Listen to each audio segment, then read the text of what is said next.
If you own an S Corp or are considering setting one up, you might be wondering how all the payroll side of it works. Well, today I'm going to show you how to set up and run your S Corp payroll. Hi, I'm Sarah from Collective, the formation, tax, and accounting solution for self-employed people. Let's dive in.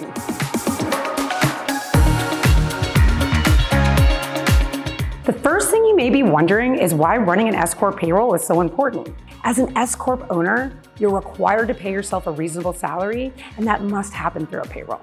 Let's talk about the payroll process. These are the steps you need to take to set up your S Corp payroll. Step 1, obtain an employer identification number or EIN. This is crucial for tax reporting, and you'll need it to run your payroll. Step 2, register as an employer with your state's labor department. You'll also want to ensure you're compliant with your state's tax requirements. Step 3, set your payroll schedule. Choose what works best for your business, weekly, bi-weekly, semi-monthly, or monthly. Step 4, determine a reasonable salary. There's no set standard for reasonable salary. Instead, it's based on your unique facts and circumstances. Step 5, choose a payroll provider. This can be an online service, a professional accountant, or even a DIY software solution. We highly recommend using a payroll provider, which will make running payroll much easier. Now that we've covered setting up your payroll, let's talk about actually running it. A quality payroll provider will handle most of these steps we're about to discuss. But for those of you who want to do full DIY, this is what running payroll looks like.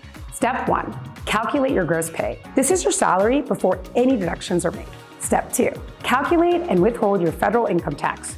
You'll use the IRS tax withholding tables to determine the correct amount. Step 3, calculate and withhold FICA taxes. These include Social Security and Medicare taxes. Step 4, calculate and withhold state and local taxes if applicable.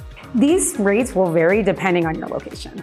Step 5, calculate any additional deductions or contributions such as retirement plans or health insurance premiums.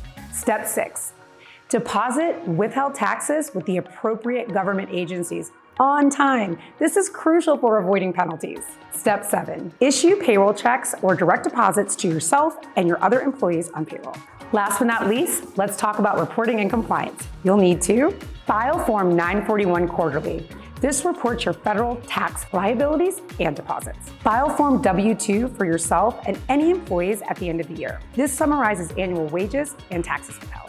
File state and local tax reports as required by your jurisdiction. And keep accurate records of all payroll transactions. If this sounds like a lot, don't worry. A payroll provider will file forms with the IRS and your state and remit any required payments on your behalf. And that's it. Running S Corp payroll may seem daunting, but with the right tools, you can keep your business and taxes in order. And if you need more help running your S Corp payroll, go to collective.com and learn how we can help you with your business formation, taxes, accounting, and payroll. If you've enjoyed this video, like, comment, and subscribe below, and be sure to check out the resources linked in the description. Thanks for watching.